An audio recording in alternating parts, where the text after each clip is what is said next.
Yeah, I mean, it's interesting that we've already played 7 games and we've traveled coast to coast, literally. Whether it was in San Francisco or all the way down to in Florida.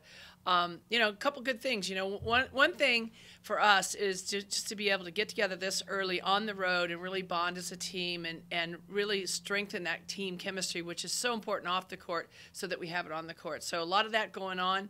I'm seeing a lot of improvement in that area, and that's something that I think can really bode well for us as the season continues. I think basketball-wise, we've played just about every style of play that you can imagine in these first 7 games, which is great. It's tremendous because it's what we want in the preseason. We want to test ourselves. We want to find out where our strengths are, where our shortcomings are, and to continue to improve. So love the competition that we've played. I think that we've been a little topsy-turvy, so to speak, in our play itself. But I thought that in the tournament, especially in the Gulf Coast showcase, that we showed great improvement, great strides in the 3 games in 3 days, and I was really happy to get the 2 wins like we did against East Tennessee State University, as well as the Rutgers University. So, like the direction that we're headed, we definitely have a lot of work in store for us. But that's preseason. That's what it's about, and that's why we travel and play these teams. And we're just looking forward to being back on campus now and getting some quality gym time with our team so we can improve. What have you learned about the team in these first 2 weeks that maybe surprised you or caught you off guard a little bit? Some things that I think surprised me about our team is that just how quickly they can bounce back. I think that they realize that we've had opportunities, especially in 2 games where the game came down to the wire, actually came down to a call with officiating, and it could have gone either way. And instead of sulking about it, we've bounced back and said, you know what, let's not make the games that close. Let's continue to get better. So I like the way that this team is resilient. I like the way that they really understand where our weaknesses lie and the way that we have to improve it. As a coaching staff, how have you begun to balance the team out? You have 10 players, a 10-player rotation you try to use, finding the rotations that work and finding the matchups. What, as a coaching staff, how has that worked for you? Yeah, I think for us as a staff, we're still looking for a lot of consistency on both sides of the basketball, and whether that be team-wise or individually right now. So we're still looking at a lot of different lineups. I think that we've had some great moments by 10 players. Even 11 players, and in stretches, but we need to see that become night in and night out. And when we do that, it makes for the rotations to be really, really easy for the team. I think the other thing it allows us as a team to do is to realize, if we really play hard and dig down defensively and really get into our running game, you want to play like that, and you want to sub because you're tired and you want to get that next teammate out there. I think the other thing is I think our team is realizing how much they can trust their teammates to step on the floor and not just maintain, but actually take it up a notch. So we want to keep working on that continuity and consistency. I think our team is improving, but I'd like to see it a little bit quicker. Moving forward to this weekend, you got 3 games coming up: Friday, Monday, Wednesday.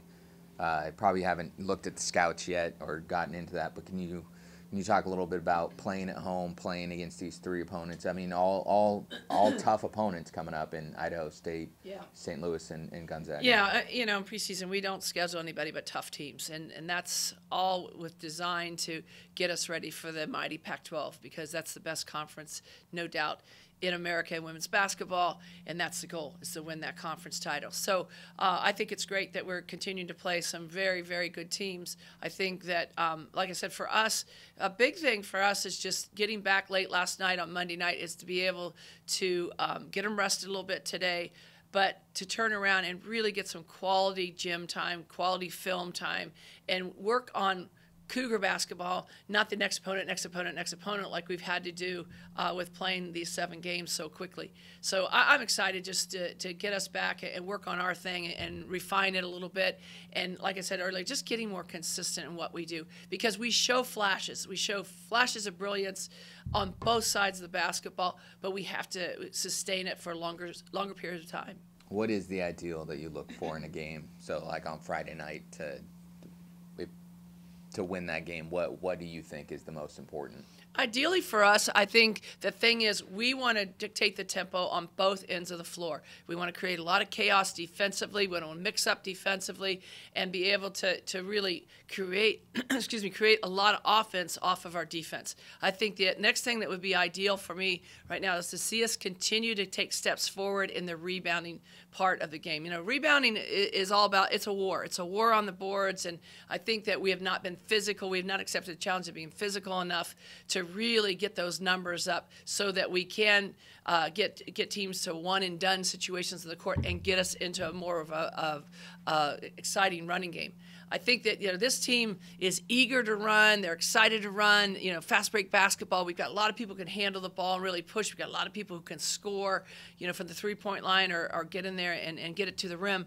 But you can't do that if you're continually taking the ball out of bounds. So we need to get stops. We need to limit the offensive boards of the opponent. And I think thirdly, and just as important, is that we have to get our assists up. I think that right now we're not playing the team basketball that we would like us to play, and I think we need to definitely look to share the basketball more. I think we know our teammates' strengths, and that's really a good thing, but I think we need to put our teammates into those situations a little bit more so that they get easier shots in what we call the flow of the game. When we do that, I think we can shoot it lights out as a team. Just going back on that rebounding, one last question. What was the difference on that Sunday game against Rutgers where it was they dominated the glass early in the first half, and then coming out of the locker room, it was a completely different Coop team in terms of rebounding and hustle? I think that it finally, the bells kind of rang a little bit at halftime that, you know, we're okay against this team, even though we were down 10 off, scoring-wise. But we cannot allow them to continue to get second and third shots, and that we have to play more physical, more aggressive. You know, you've got to come out with the intention of personally stopping my player from getting to the rim. And I think a lot of people took that to heart. I think it started with Lou Brown. It went right over to Kayla Haley. It got contagious. Next thing you see, Penelope Boxer, everybody finding a player, hitting them hard, and then all of a sudden we're grabbing the rebounds and we're starting to run. And when we ran, I mean, that third quarter was resilient. It was a result of how well we rebounded starting out that third quarter, and it got us in our running game, and that's when we're pretty good.